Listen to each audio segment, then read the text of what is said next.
niña. Nos quitaron tantas cosas ese día. Era una niña de 12 años. La ciudad estaba agitada, enojada, estaba furiosa. Esto se acaba y ahora mismo. Conmovió a la comunidad profundamente. Vi todo el contenido de los datos eliminados. No se puede ocultar el rastro digital que se deja. Estaba involucrado. Sabíamos que nos mentía. Íbamos a confrontarlo con las evidencias para ver qué pasaba. La evidencia digital era abrumadora. Él iba a hablar.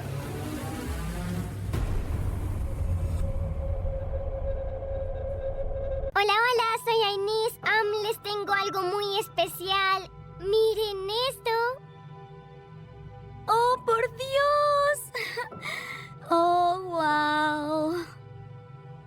Decíamos que éramos las MPM, las mejores primas del mundo. ¿Qué? Su sonrisa era contagiosa. Nunca había visto este video, jamás. Ver esto es como estar allí en este momento. ¡Wow! ¿Quién fuera niña otra vez? ¡Wow! Ojalá volviera a esa época. Ainis era mi prima por parte de madre. Nosotras casi nunca nos separábamos y siempre estábamos juntas. Ainis tenía 12 años, Rume 11 años y yo 10. Encontré algo. Siempre nos reíamos juntos. Es un oso pardo. No hagamos ruido. Ella y yo éramos muy unidos. Era mi mejor amiga, no hay otra forma de decirlo. Esto no es un oso. Es algo mucho más peligroso y camina hacia mí. Podía hablar con ella de cualquier cosa.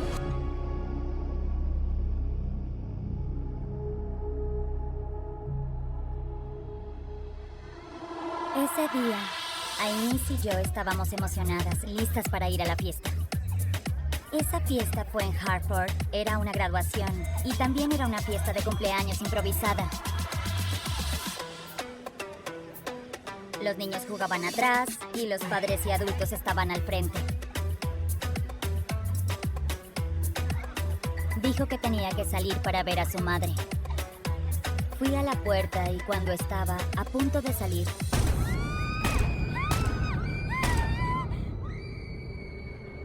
recuerdo que oí unos ruidos seguidos, eran como sonidos de detonación. Enseguida me entraron de un empujón, entonces nos subieron a toda prisa y luego nos quedamos allí gritando de pánico. 911. ¡Ayúdenos! ¡Es una emergencia! No le entiendo, señor. ¿Qué pasó? 911, ¿cuál es su emergencia? Alguien recibió un disparo. Una niña recibió un disparo. ¿Está en Providence? Sí. Hola. ¿Hola? Hola. Señora, escúcheme. ¿Está en el tiroteo? Sí, estamos todos La policía y los rescatistas van para allá. aquí. ¡Por Dios!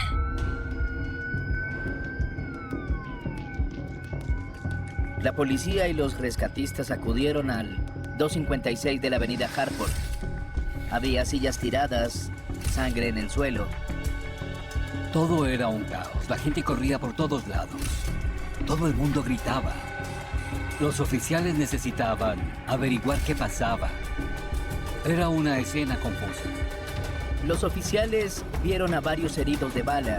Uno era una niña de 12 años, Ainis Vargas. Estaba en muy malas condiciones.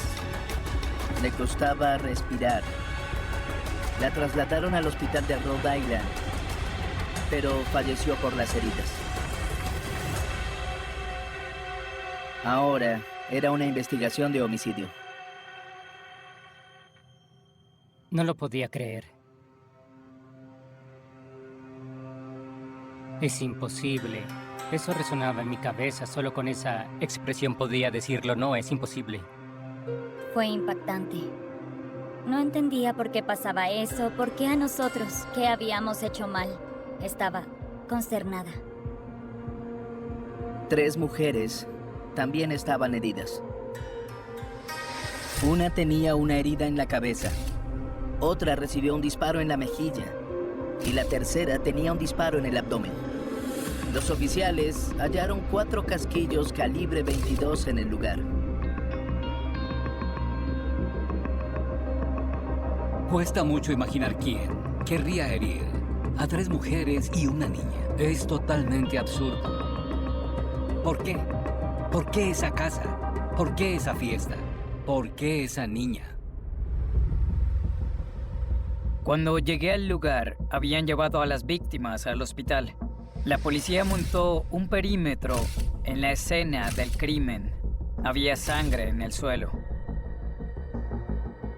Es importante que los fiscales estén presentes en los primeros momentos porque su experiencia en la escena del crimen es crucial para su participación en la investigación y es aún más importante cuando exponen el caso ante un jurado.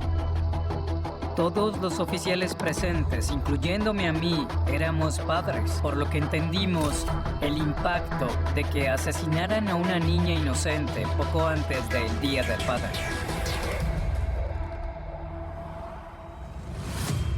Este homicidio ocurrió en el complejo de la avenida Hartford, que es el área de los soldados de Hartford, una conocida pandilla de Providence. Providence tiene numerosas pandillas con rivalidades que llevan décadas de existencia. Hay muchos tiroteos, pero la mayoría de las víctimas son hombres jóvenes de entre 17 y 25 años. Esta era una niña de 12 años, que es difícil de confundir con un pandillero.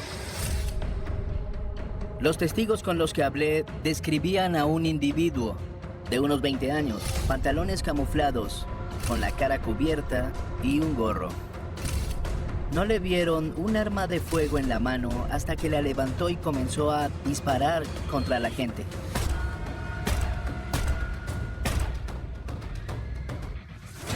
No creíamos que nadie en esta fiesta fuera un blanco específico o participar en actividades de pandillas. Estaban en el lugar equivocado, a la hora equivocada. Simplemente alguien se acercó, comenzó a disparar y luego huyó. No teníamos nada. Hoy en día, en las investigaciones criminalísticas, la evidencia digital no se detiene. Ahora todo es digital de un modo u otro.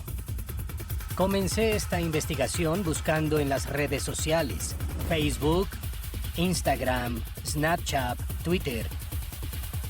Por lo general hay muchas conversaciones en las redes sociales y también en las prisiones sobre quién fue el responsable de los hechos. En este caso en particular, se habló mucho sobre quién no era el responsable. Había distintos grupos territoriales que insistían en que no tenían nada que ver. Como las apaleadas fueron una niña de 12 años y 3 mujeres, recalcaban que quien fuera responsable era un cobarde. Fue un acto de terrorismo. Mataron a una niña de 12 años. Teníamos que resolver esto. Cualquier evidencia digital que pudiéramos encontrar sería clave. A veces a la gente le da miedo hablar, pero los datos no temen.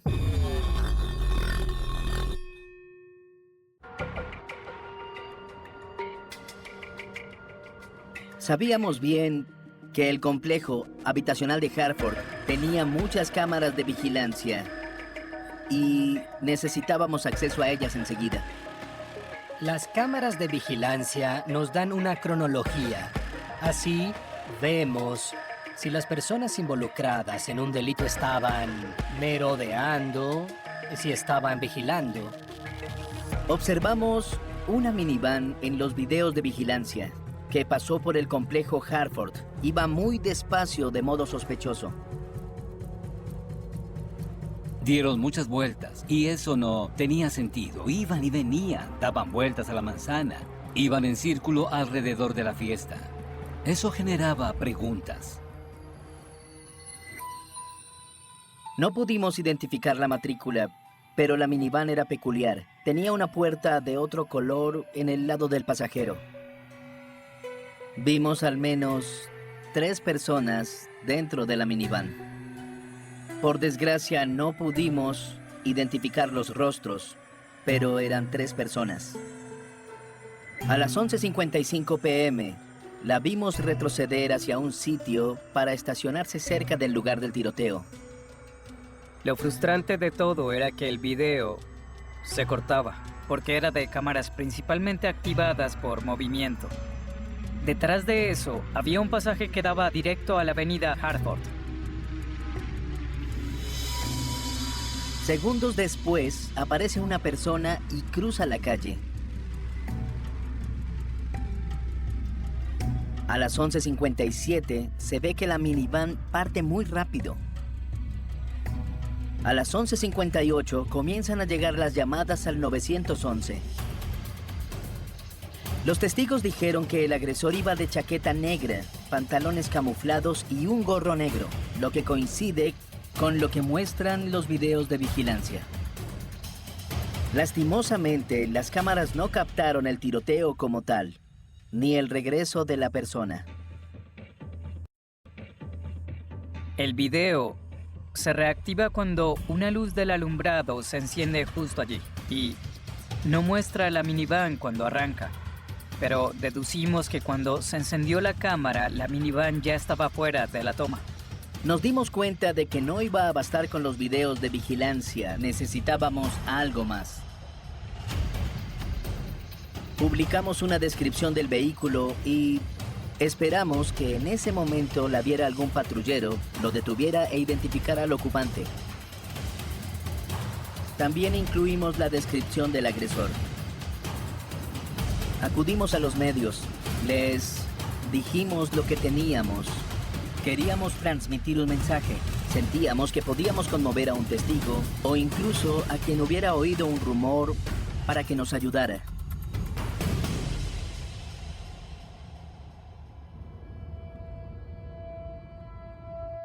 Yo soy un pollo.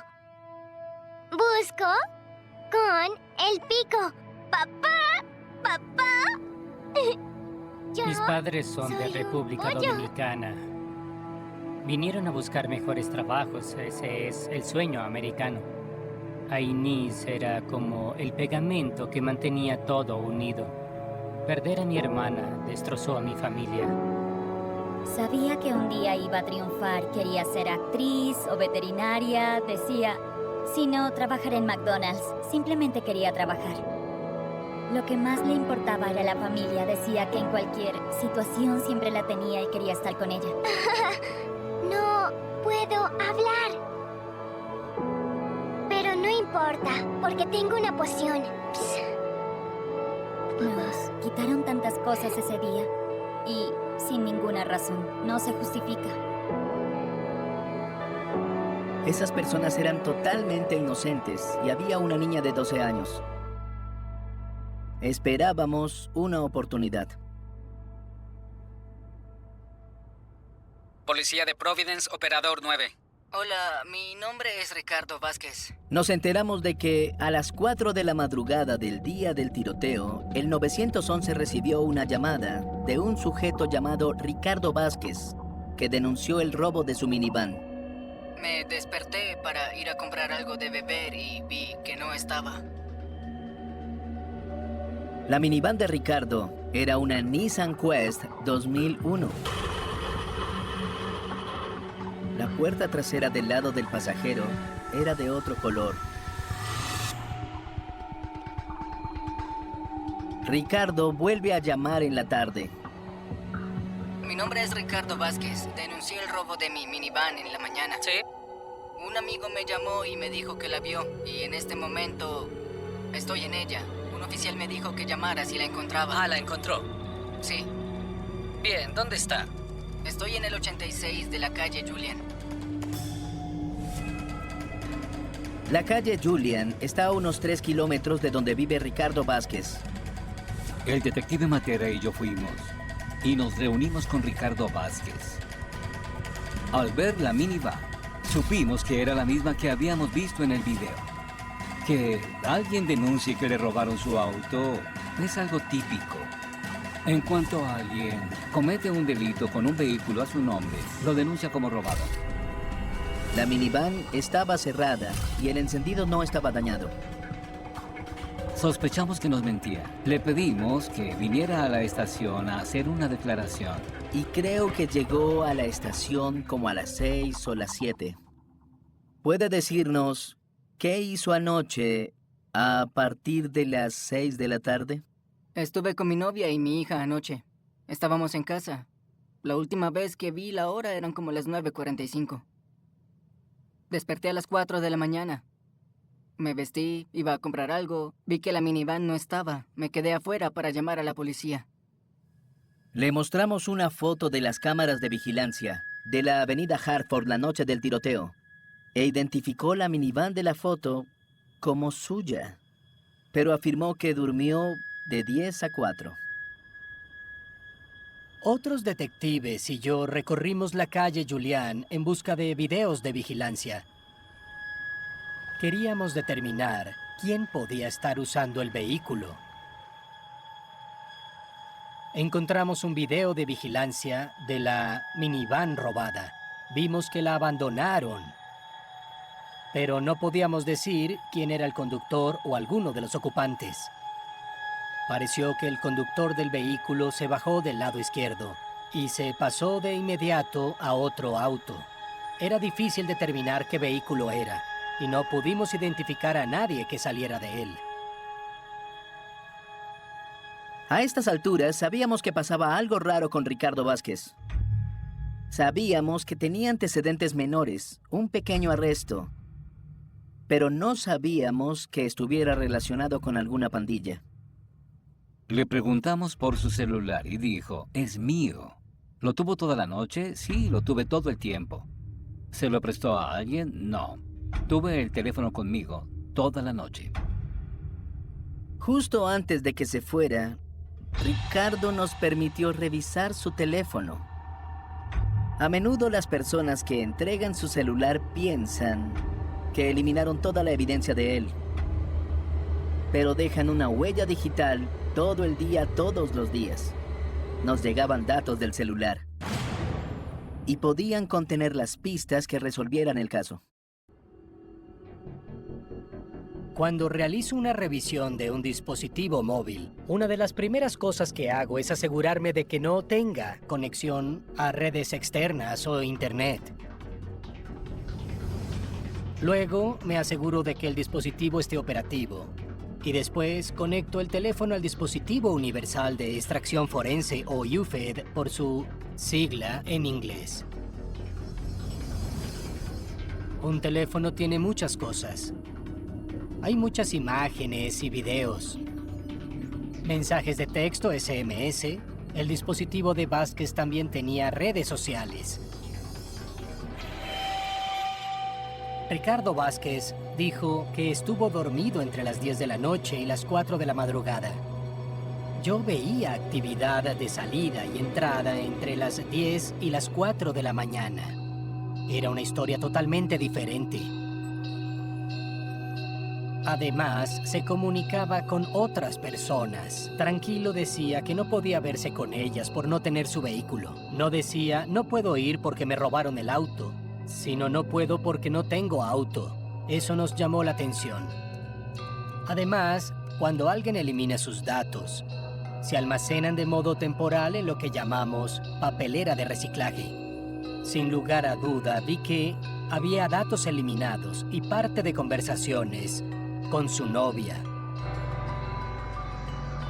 En ese momento, supimos que Ricardo Vázquez nos engañaba y lo íbamos a investigar a fondo.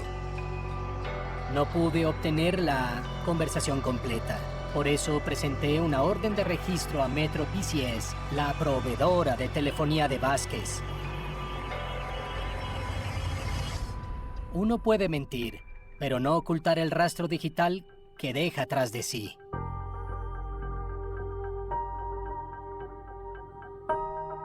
En memoria de mi hermana Ainis, la gente hizo una marcha. Muchos en la ciudad conocían a Inés y su vida. Recuerdo que muchas personas se acercaron a mis familiares, mi abuela, mi tía y mi mamá para abrazarlas y darles sus condolencias. Fue sumamente triste. Providence es una ciudad relativamente pequeña, pues todo el mundo conoce a todos. La ciudad estaba de luto. La comunidad no se sentía a salvo. Sentía que podía haber un tiroteo a cualquier hora del día. Si le disparan a una niña así, le disparan a cualquiera. Con cada paso, hacían la promesa de contribuir a la mejora del vecindario, convencidos de que esta marcha era solo el comienzo del cambio. Creo que es un llamado a la acción. Saben que deben comunicarse con miembros de su comunidad que ayuden a la policía con información sobre este tiroteo y la violencia armada. Este homicidio conmocionó a oficiales del orden con 20 años de experiencia, y es que representaba la posibilidad de que la violencia se desbordara. Esto sacudió a la comunidad. Simplemente es absurdo. Esto se acaba y ahora mismo. Se acaba con esto. Con esta niña de 12 años. Basta de violencia. Si no para con esto, ¿a dónde llegará?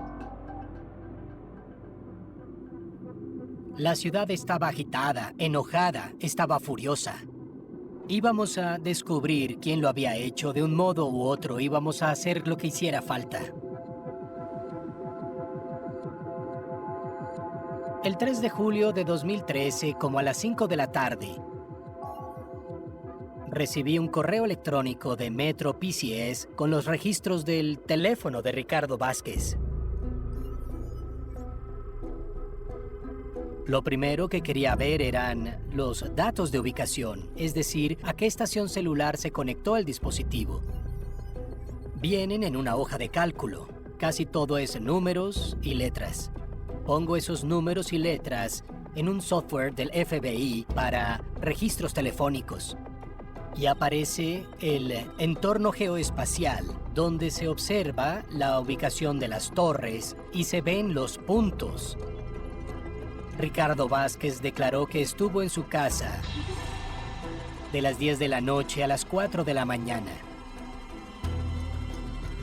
Pero al revisar los registros de llamadas de la ubicación, a las 11:45 estaba a poco menos de 800 metros de Hartford Projects, poco después del homicidio. Su dispositivo se conectó en el área de Burnside y Sales. Eso es justo en el área de la calle Harriet y South Providence. Ahora había más incongruencias en la historia de Ricardo Vázquez. Junto con esos registros detallados, vi todo el contenido de los datos eliminados. Los mensajes de texto a su novia. 2 horas antes del homicidio. Dice que arregla algo y que va a dejar algo en claro. Quiere cometer algún tipo de delito, con violencia, no hay ninguna duda. Y ella le responde que tenga cuidado. Eso ocurre 2 horas antes del homicidio. Y poco más de 2 horas después del tiroteo, le dice a la novia: se complicó, amor. Cayeron 3, uno para siempre. Luego indicó que reportaría su auto como robado.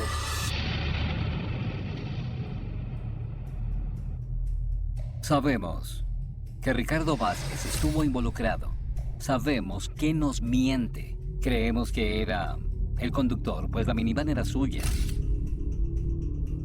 Pero Vázquez es un hombre pequeño y delgado. Sin duda no es la persona que cruzó la calle. Sabemos que no es quien disparó. Es demasiado pequeño, no podía ser él. A quien de verdad queríamos era a quien apretó el gatillo. Necesitábamos un modo de vincular a Vázquez con el hombre que disparó.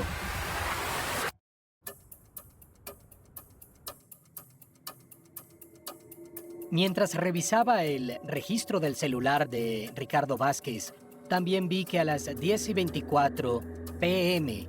inicia una conversación de texto por el servicio de Facebook. Decía algo así como: HP estuvo aquí, llámame lo antes posible.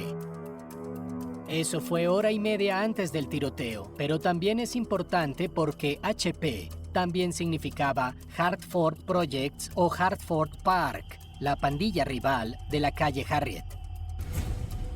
A estas alturas, todos sabíamos que Ricardo Vázquez reunía a la tropa, digamos, para ir a Hartford, y menos de hora y media después, les iban a disparar a una niña de 12 años y 3 mujeres inocentes. Era para celebrarlo.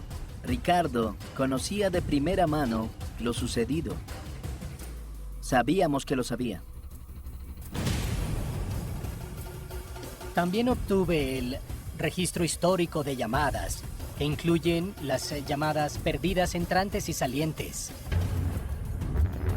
Alrededor de las 4 a.m., Ricardo Vázquez marcó el 911 2 veces. También llamó en secuencia a contactos llamados Blaze, Fatboy y Didi.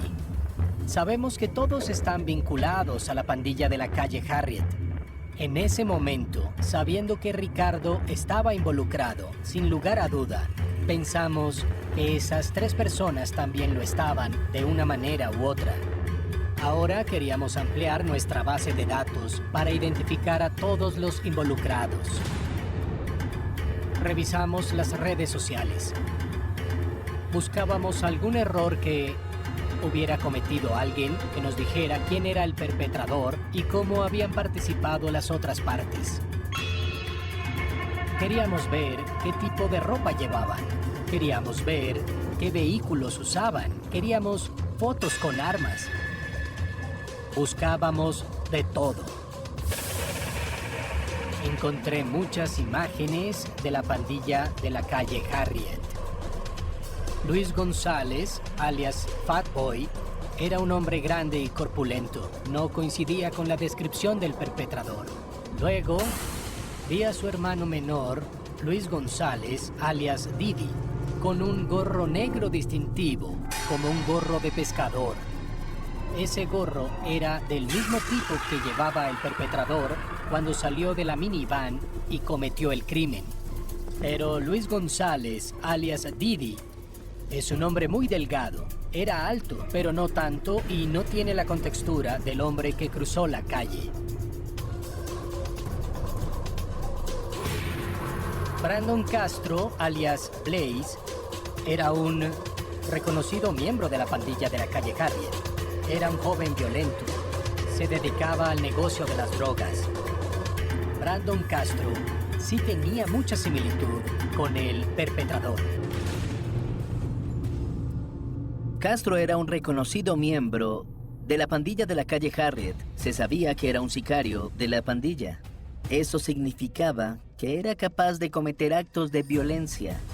Y la policía de esa área conocía muy bien a Brandon Castro. Vinculamos a Ricardo Vázquez con Brandon Castro mediante el teléfono. Lo tenía allí como contacto. Solicitamos una orden de arresto por Ricardo. Solo necesitábamos que hablara. Lo traeríamos de nuevo y lo confrontaríamos con las evidencias para ver qué pasaba.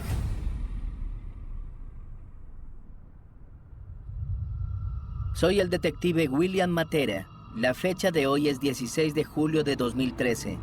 Y presentes están el detective Fran Vilela, así como... ¿Diga su nombre? Ricardo Vázquez. Le envió un mensaje a su novia para decirle que estaba bien y que estaba arreglando algo. ¿De qué se trataba? Iba a arreglar algo, no sé. Solo andaba en la calle compartiendo un rato, solo arreglaba algo. Bien, ¿por qué justo después de eso ella dice, ten cuidado? Y usted responde, sí, no soy estúpido, voy a dejar algo en claro. En cuanto a disparar, no he usado un arma en mi vida. Le dijimos que estaba arrestado por homicidio, lo confrontamos con la evidencia de su paradero y los mensajes de texto. Y se sintió atrapado. Y empezó a hablar. Estábamos parados allí. Yo estaba dentro de mi auto, estacionado enfrente de Harriet Park, en la esquina de la señal de alto. Una minivan se detuvo y me bloqueó el paso. se bajó un grupo de hombres gritando Hartford, bla bla bla. Entonces puse mi auto en reversa para alejarme de eso y me fui. Y cuando me alejaba me rompieron la ventana. Regresaron a su auto y luego arrancaron, se fueron. Me bajé del auto y me puse a arreglar la ventana. Y entonces fue cuando Blaze y Fatboy dijeron, vamos a dar un paseo. En lo personal quería el auto. Y lo hizo. Sí. Muy bien. ¿Y quién es Blaze? Brandon ¿Brandon qué? Castro. Bien, cuando llegan a Hartford, ven una fiesta, ¿verdad? Sí, y dije, no los conozco, y seguí adelante. ¿Y qué cambió entonces? Iba a tomar a la derecha para volver a la autopista, ¿Sí? pero ellos dijeron, no, vamos a atacar la fiesta. Y en ese momento, ¿quién más estaba en el auto? Fatboy ¿Y qué respondió Fatboy a eso? dijo, ¿Y luego estacionó el auto? sí, estacioné el auto. Blaze se bajó. Entonces oí unos disparos, y Blaze volvió rápido al auto y dijo, arranca, arranca. Y sabía que había disparado porque olía el arma. Ricardo nos dijo que Blaze o Brandon Castro fue quien disparó. Creemos que Castro es impulsivo y lleva más de un mes en las calles. Ahora sentíamos una gran urgencia de atraparlo lo antes posible.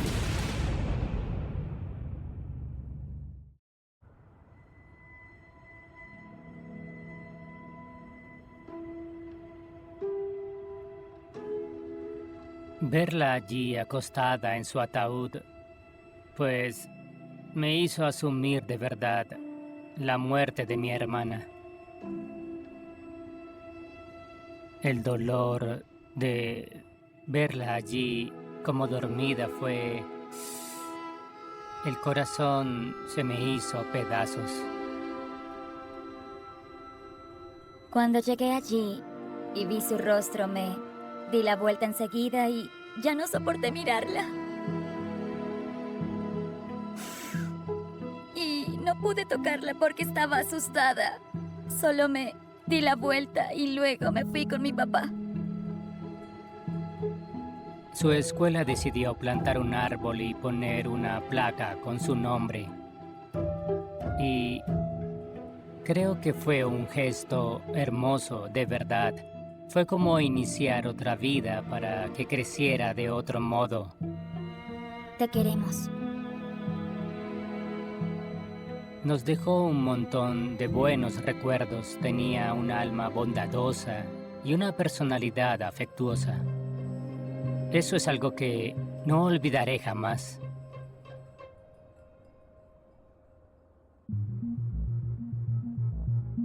Ahora íbamos por Brandon Castro.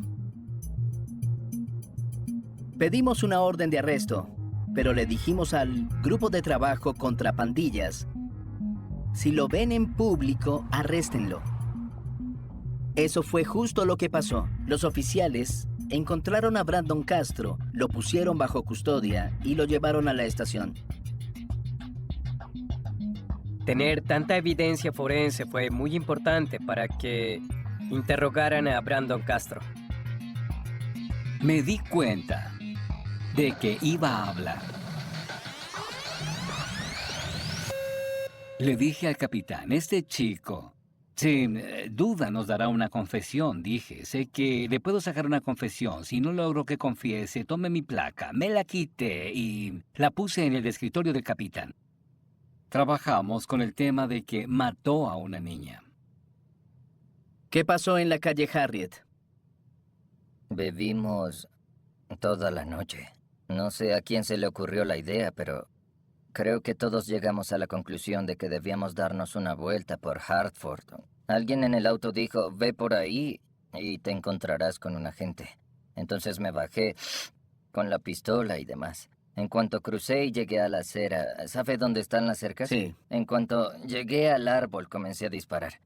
No le apunté a nada, ni a nadie, solo quería hacerlo y largarme. Sé que hice solo 4 disparos y volví corriendo al auto. ¿Y quién estaba en la minivan? ¿Eran usted, Ricardo y Fatboy? ¿Había alguien más? No, ¿No? no puedo decir nada. Bien.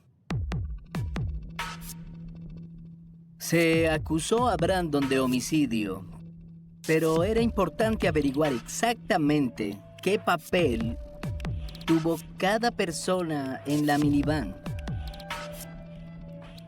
Se sospechaba que había más personas en la minivan aparte de Luis Fatboy González y Brandon Blaze Castro. Se debía atrapar a todos los que conspiraron y a quienes ayudaron e instigaron a Castro.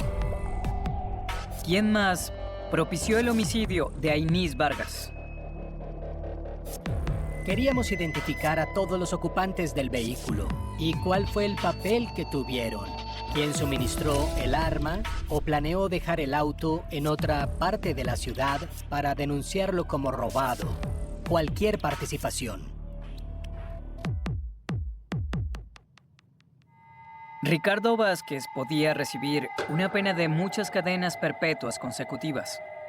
Le ofrecimos una sola cadena perpetua a cambio de su cooperación y decidió ayudar a la fiscalía de este caso. Ahora, Ricardo Vázquez era el protagonista de este caso, la estrella. Le mostraré una foto. ¿La reconoce? Sí, es de Fatboy. ¿Y estaba él en el auto esa noche cuando se fueron de la calle Harriet? Sí, en el asiento del pasajero. ¿Esta otra foto la reconoce?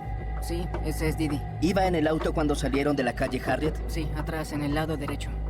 Y le mostraré una tercera foto. ¿La reconoce? Sí, es Angelito, Jungsif. ¿Estaba en el auto cuando salieron de la calle Harriet? Sí, atrás. Ricardo Vázquez también identificó a Ángel Valerio y Luis Didi González como quienes estaban en la minivan y jugaron un papel en la conspiración. Ahí están usted, estos tres y Brandon Castro. ¿Qué dicen ahí y quién lo dice? Salimos de Bodel. Iba a girar para volver a la autopista. Fatboy dijo que no y me orienté hacia Barry Road. Vi la fiesta y todos dijeron, ¿qué tal la fiesta? Ataquemos allí, ataquemos en la fiesta. Y Didi y Jungsif no paraban de animarlo. Lo que decían era, ve a la fiesta, Blaze. Ve a la fiesta. Fue cuando supe que había una pistola en el auto. Didi le dio su chaqueta a Blaze. Le dijo, ponte esto. Le dio su gorro. Jungsif le dio su camisa. Entonces Fatboy le dijo a Blaze, si el arma se atasca, vuelve a martillarla y dispara de nuevo. Y Blaze dijo, y se bajó del auto.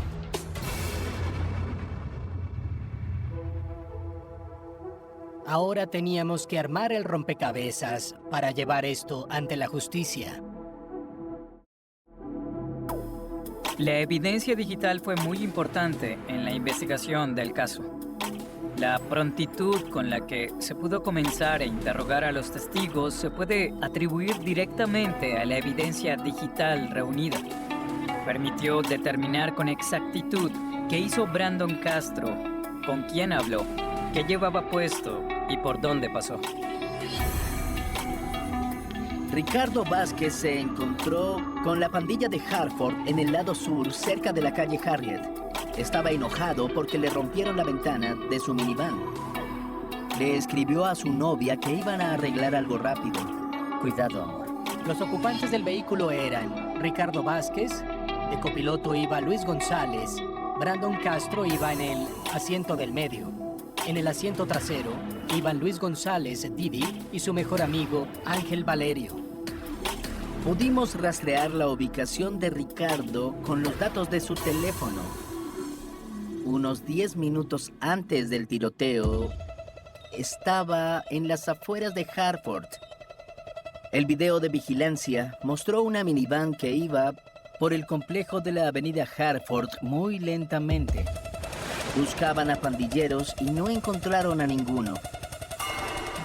Se cruzaron con la fiesta y decidieron disparar contra los invitados.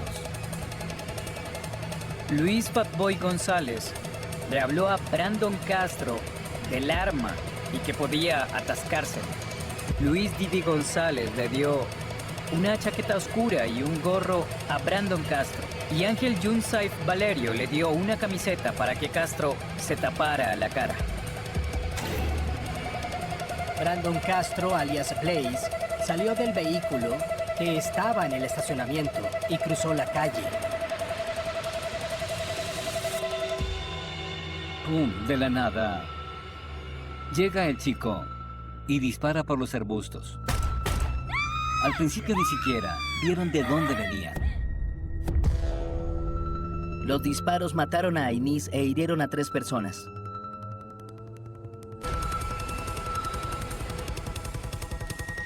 Ricardo Vázquez denuncia el robo de su minivan a las 4 de la madrugada. Justo después de la llamada al 911, Ricardo llama a Blaze, Fatboy y Didi. La evidencia digital era abrumadora. La acusación era firme. Brandon Castro se declaró culpable de homicidio agravado y otros cargos. Lo sentenciaron a 2 cadenas perpetuas y 50 años de prisión. Vázquez se declaró culpable de homicidio, conspirar para cometer homicidio, obstrucción a la justicia y agresión agravada. Recibió cadena perpetua. ¿Sabe de la pandilla de la calle Harriet? Sí. Y ha sido miembro de la pandilla de la calle Harriet desde hace tiempo, ¿no? Sí. Luis Fatboy González fue absuelto del homicidio, pero lo declararon culpable de ataque a mano armada, conspiración, con varios cargos de agresión agravada, y lo sentenciaron a 70 años de prisión con un mínimo de 30. Ángel Junsaif Valerio y Luis Didi González se declararon culpables de varios cargos de agresión agravada y conspiración, y los condenaron a 15 y 13 años respectivamente.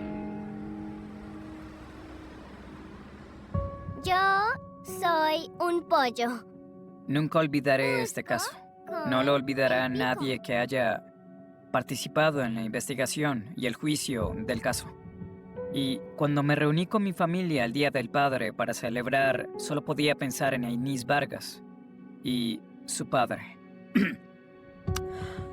Siempre tengo presente ese caso porque cuando yo comencé a participar en él, me dieron una foto de Ainis Vargas y no la he sacado de mi billetera.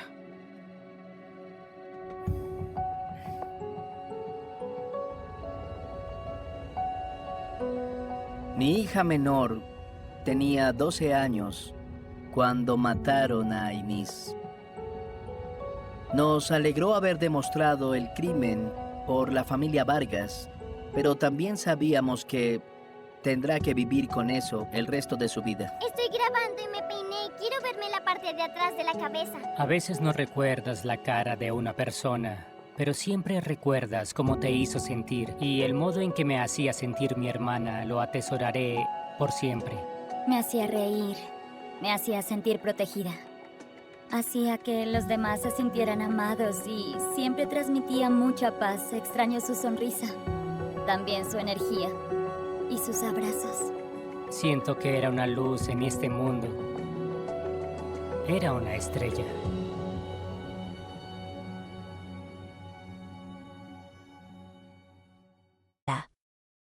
Seguridad en residencias universitarias y sobre la manera de prevenir ataques de esta naturaleza.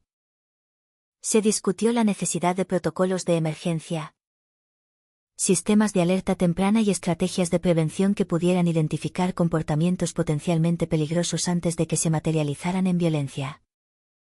A nivel psicológico, los sobrevivientes y amigos de las víctimas enfrentaron un trauma complejo. No solo debían lidiar con la pérdida de seres queridos y compañeros, sino también con la sensación de vulnerabilidad y traición al entorno que consideraban seguro. La mente humana, al enfrentar un ataque de esta magnitud, procesa simultáneamente el horror, la culpa de supervivencia y la impotencia frente a la pérdida. Esta carga emocional afecta la vida cotidiana, las relaciones interpersonales, el rendimiento académico y la percepción de seguridad de quienes experimentaron la masacre directa o indirectamente. La reconstrucción de los hechos también reveló detalles sobre la personalidad y la preparación de Coverger. Los análisis de su vida, sus hábitos, sus comunicaciones y sus movimientos previos al crimen mostraron un patrón de comportamiento meticuloso y deliberado. La planificación no solo incluía la elección del objetivo y el momento, sino también la preparación logística y psicológica para llevar a cabo el asesinato de manera eficiente. Cada decisión tomada por Coverger reflejaba una intención clara de maximizar daño y garantizar que las víctimas no tuvieran oportunidad de defensa. La combinación de planificación, selección de víctimas y ejecución fría transformó la investigación en un proceso complejo que requirió la integración de múltiples disciplinas: criminalística, análisis de comportamiento, tecnología forense, psicología y coordinación policial. La escena del crimen se convirtió en un laboratorio donde cada fragmento de evidencia debía ser examinado para reconstruir la secuencia exacta de eventos y entender la mente del atacante. Las primeras entrevistas con familiares, amigos y compañeros de clase permitieron a los investigadores obtener información valiosa sobre las rutinas de las víctimas, sus relaciones y posibles interacciones con Coverger, aunque ninguna sugería una confrontación previa o un motivo personal directo. Esto reforzó la conclusión de que la violencia había sido planificada de manera externa al conflicto, personal y basada en una intención deliberada de matar.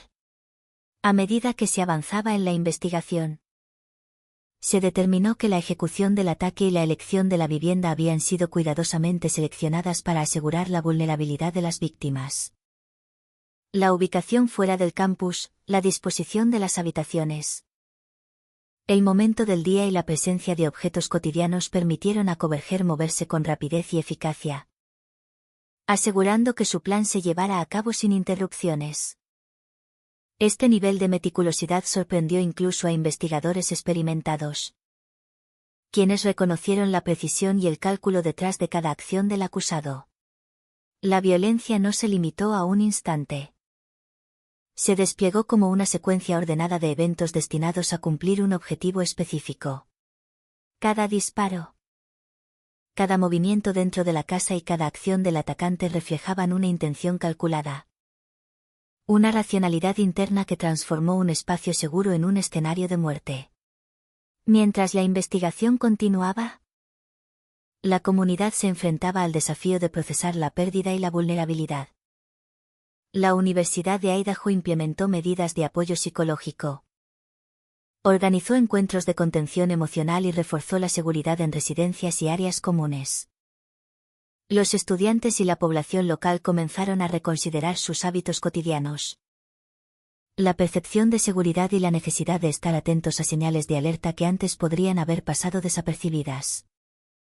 La atención mediática también contribuyó a la presión sobre la comunidad y los investigadores, quienes debían equilibrar la necesidad de proporcionar información precisa con la protección de la privacidad de las víctimas y sus familias. La combinación de conmoción, miedo y necesidad de justicia creó un ambiente tenso y complejo, donde la reconstrucción de los hechos y la obtención de pruebas debía avanzar con extrema cautela y rigor. La evidencia forense, los dispositivos electrónicos, los testimonios y los registros físicos permitieron a las autoridades establecer la responsabilidad de Coverger, su preparación previa al ataque y la secuencia de ejecución.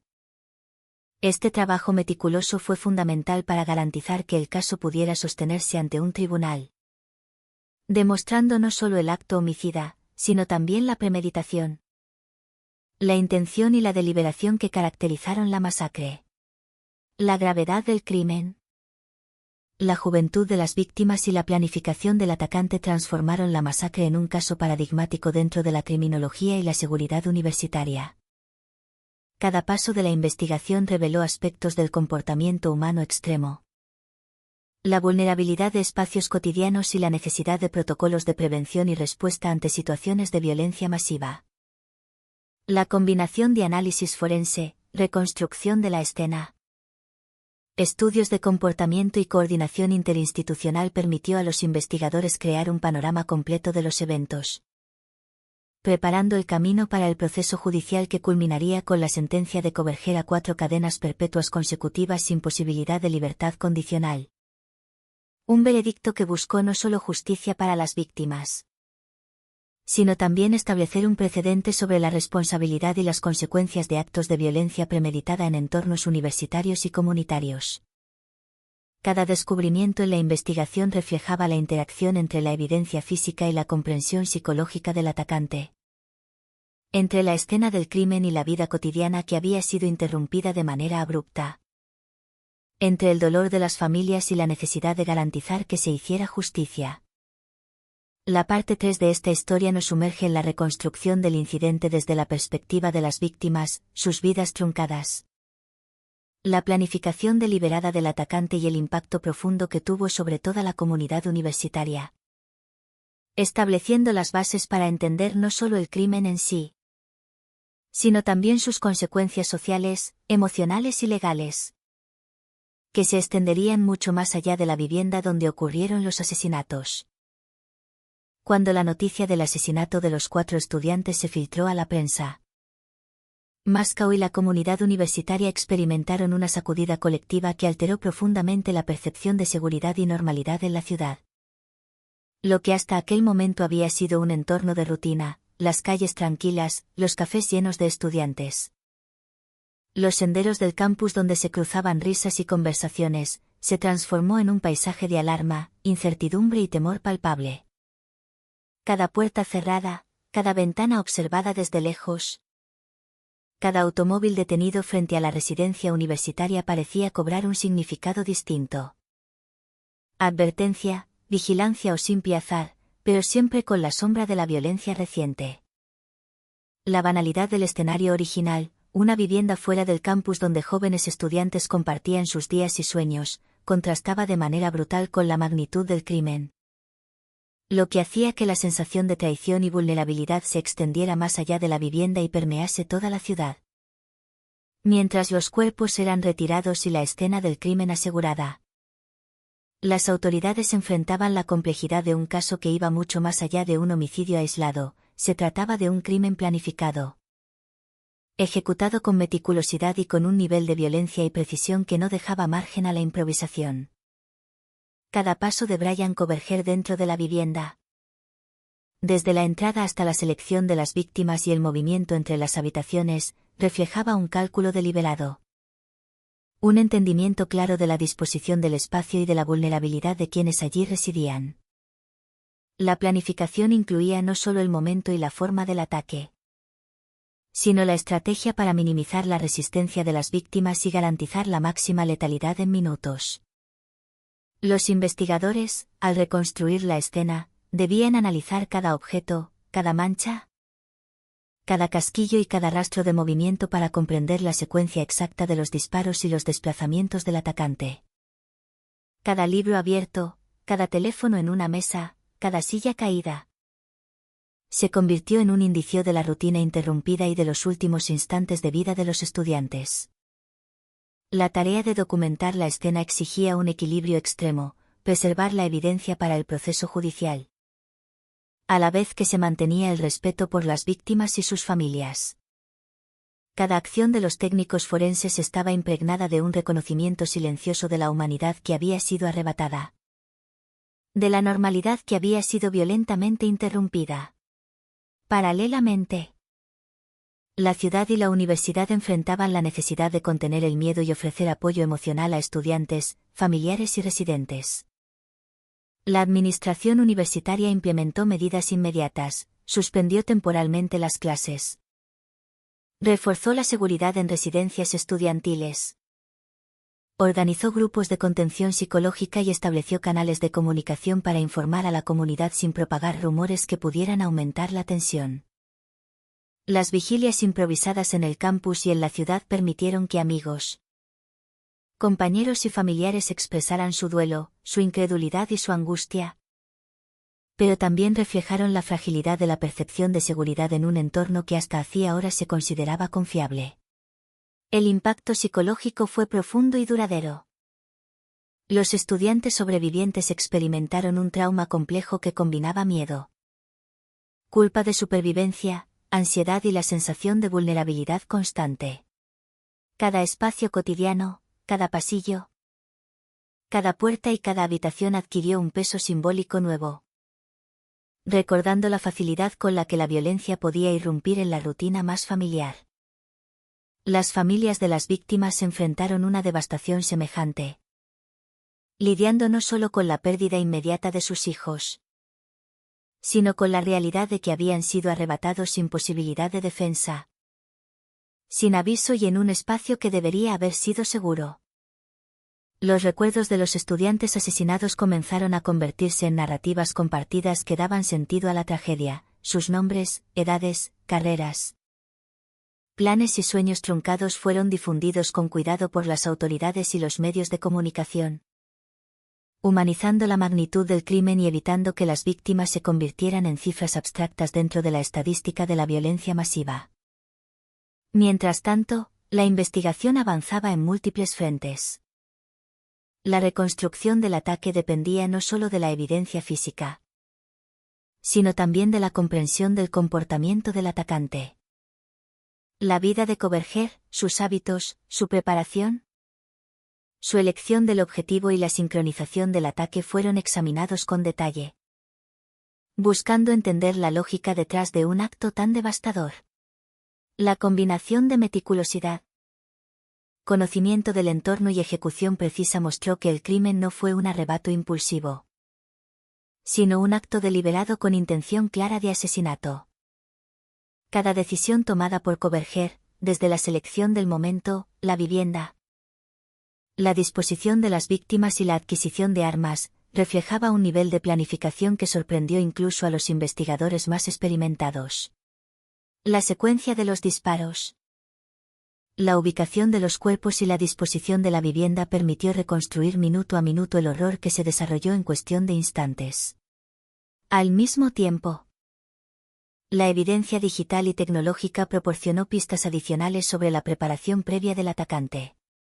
Los dispositivos electrónicos, las comunicaciones y los registros permitieron a las autoridades establecer un perfil detallado de Coverger, sus patrones de comportamiento, posibles motivaciones y la logística detrás del ataque. Este análisis fue crucial para comprender la premeditación y fundamentar la acusación legal que posteriormente conduciría a su sentencia. La combinación de evidencia física y digital reforzó la conclusión de que el ataque había sido deliberado y cuidadosamente ejecutado, eliminando cualquier indicio de improvisación o acto impulsivo. La magnitud del crimen y la juventud de las víctimas también generaron un intenso debate público sobre la seguridad en residencias universitarias y espacios de convivencia estudiantil. Las autoridades, los expertos en seguridad y la comunidad académica discutieron medidas preventivas, protocolos de emergencia, sistemas de alerta temprana y estrategias para identificar comportamientos potencialmente peligrosos antes de que se materializaran en violencia. La masacre puso en evidencia la vulnerabilidad de entornos cotidianos y la necesidad de preparación ante situaciones de riesgo, incluso en espacios que hasta entonces se consideraban seguros. La respuesta policial y la coordinación entre agencias locales y federales fueron esenciales para contener el peligro, asegurar la escena y comenzar el proceso de investigación. La recopilación de evidencia, la reconstrucción de los eventos y la identificación del acusado requerían precisión, paciencia y un enfoque meticuloso para garantizar que cada hallazgo fuera confiable y sólido ante un tribunal. Cada fragmento de información, cada testimonio y cada pieza de evidencia contribuyó a formar un panorama completo del crimen, demostrando la intención, la planificación y la ejecución deliberada de Coverger. La parte más impactante de esta fase de la historia es cómo el crimen alteró la vida de toda la comunidad universitaria y la ciudad en general. Moscow dejó de ser percibida como un lugar seguro, y la rutina cotidiana se vio marcada por la conciencia de la fragilidad de la seguridad. Cada interacción, cada espacio compartido y cada momento de normalidad adquirió una nueva dimensión de precaución. La comunidad debió aprender a convivir con la ausencia de los estudiantes asesinados, con el trauma de los sobrevivientes y con la comprensión de que un acto de violencia deliberada puede irrumpir incluso en los lugares más cotidianos y confiables. En paralelo, los medios de comunicación continuaron informando sobre los avances de la investigación, difundiendo detalles sobre la planificación, la ejecución y las pruebas recabadas. Pero siempre intentando equilibrar la necesidad de informar con el respeto hacia las víctimas y sus familias. La atención mediática nacional también ayudó a mantener la presión sobre las autoridades para esclarecer los hechos, asegurar justicia y garantizar que las conclusiones de la investigación fueran sólidas y completas. Cada descubrimiento en esta fase sirvió para comprender mejor la magnitud del ataque, la planificación detrás de él y las consecuencias inmediatas sobre la comunidad.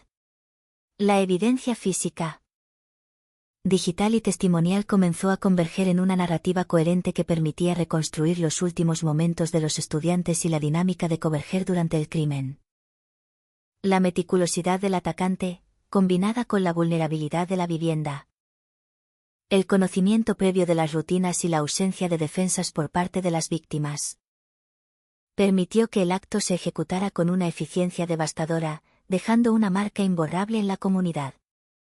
Al mismo tiempo, esta fase reveló la importancia de la colaboración entre distintas agencias y disciplinas. Criminalística, psicología forense, análisis de comportamiento, tecnología y coordinación policial. Cada elemento fue necesario para armar un cuadro completo. Comprender la magnitud de la tragedia y preparar los pasos posteriores hacia la justicia. La investigación también comenzó a abordar aspectos relacionados con la vida personal de Converger, sus hábitos, sus contactos y posibles influencias que pudieron haber contribuido a su decisión de cometer los asesinatos. Este análisis no buscaba justificar sus acciones, sino entender cómo una persona puede llegar a planificar y ejecutar un acto de violencia extrema contra estudiantes que no representaban amenaza alguna. Cada hallazgo permitía a las autoridades establecer conexiones, reconstruir motivaciones parciales y fortalecer la base de pruebas que sería utilizada en el juicio. La parte 4 de esta historia se centra, por tanto, en la expansión de la investigación, el análisis de la evidencia y el impacto profundo que la masacre tuvo sobre la comunidad universitaria y la ciudad de Moscú. Nos permite comprender cómo un solo acto de violencia deliberada puede alterar la percepción de seguridad, transformar espacios cotidianos en escenarios de terror y movilizar una coordinación excepcional entre autoridades para reconstruir los hechos, garantizar justicia y ofrecer contención a quienes quedaron enfrentando el vacío dejado por las víctimas. En esta fase, la tragedia ya no es solo un hecho aislado. Se convierte en un fenómeno que afecta emocional, social y legalmente a todos los que lo rodean, sentando las bases para los procesos judiciales y las medidas de seguridad que vendrían después, y mostrando la profundidad del impacto de un crimen premeditado en la vida de una comunidad universitaria completa. La escena de la masacre en la vivienda universitaria de Moscow, Idaho, se convirtió en el epicentro de una investigación que combinaba urgencia, minuciosidad y un profundo sentido de respeto hacia las víctimas y sus familias. Cada detalle de la casa fue registrado y documentado con precisión, desde los casquillos dispersos por el suelo hasta los objetos personales que permanecían intactos. Testigos mudos de vidas que habían sido interrumpidas de manera abrupta y violenta.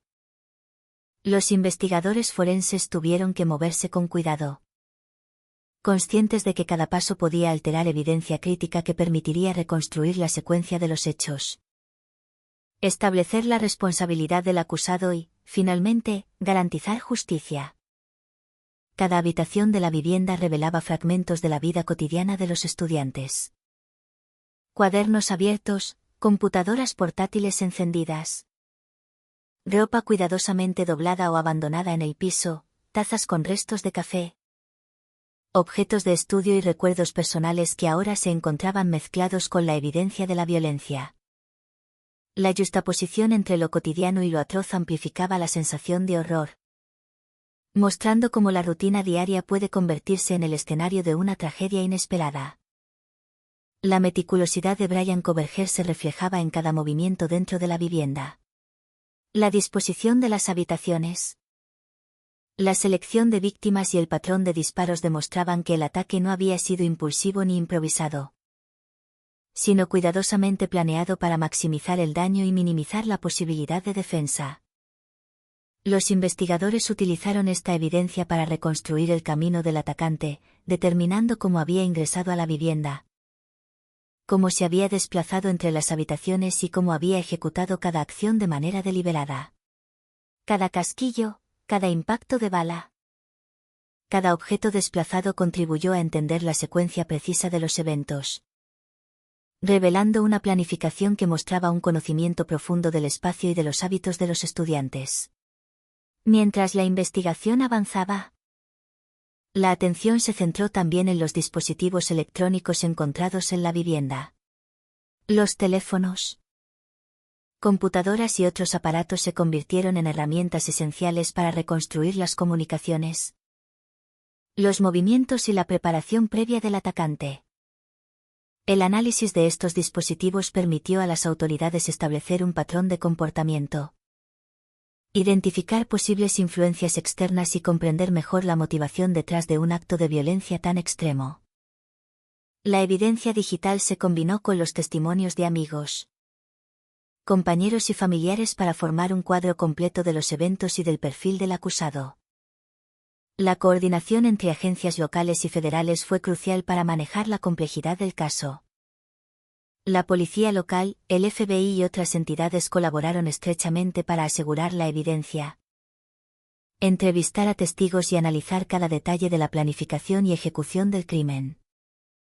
Esta cooperación permitió no solo reconstruir la secuencia de la masacre, sino también prevenir la posibilidad de que el acusado hubiera planeado ataques adicionales o contado con cómplices que pudieran representar un riesgo para la comunidad.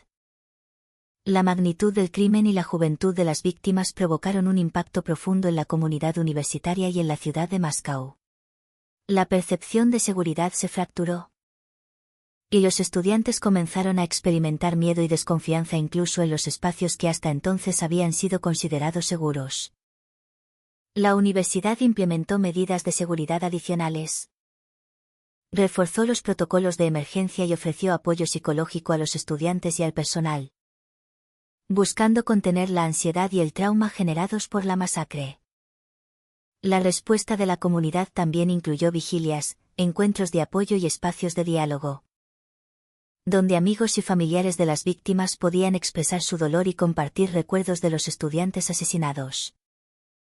La atención mediática nacional amplificó la gravedad del caso, obligando a las autoridades a equilibrar la transparencia en la investigación con la necesidad de proteger la privacidad de las víctimas y de mantener la integridad del proceso judicial. Los medios comenzaron a reconstruir la vida de las víctimas, mostrando su diversidad de intereses, planes y aspiraciones, humanizando el impacto del crimen y evitando que los estudiantes fueran reducidos a cifras dentro de una estadística. La evidencia recabada permitió identificar claramente la premeditación y la deliberación detrás de la masacre.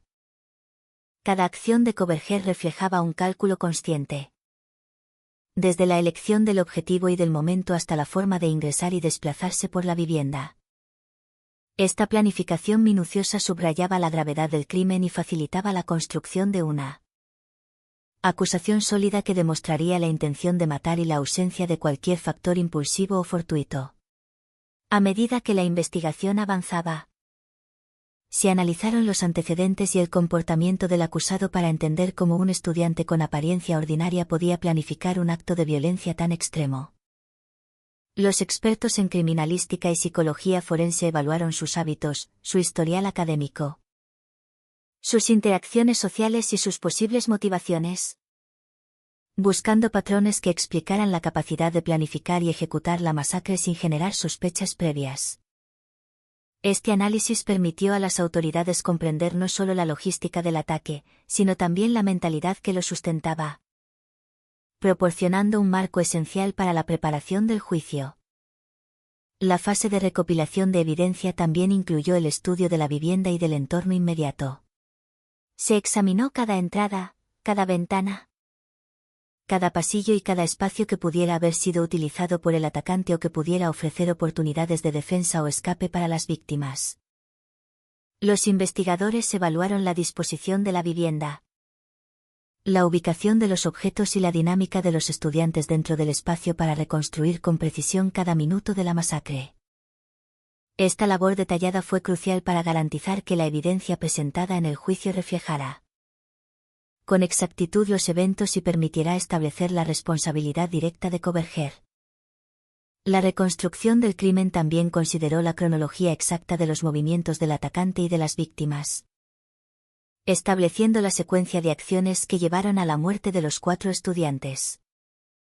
Se analizaron los disparos, los impactos, las posiciones de los cuerpos y los objetos desplazados, permitiendo a los investigadores determinar cómo se había desarrollado el ataque y cómo había logrado Coverger maximizar la letalidad de su acción.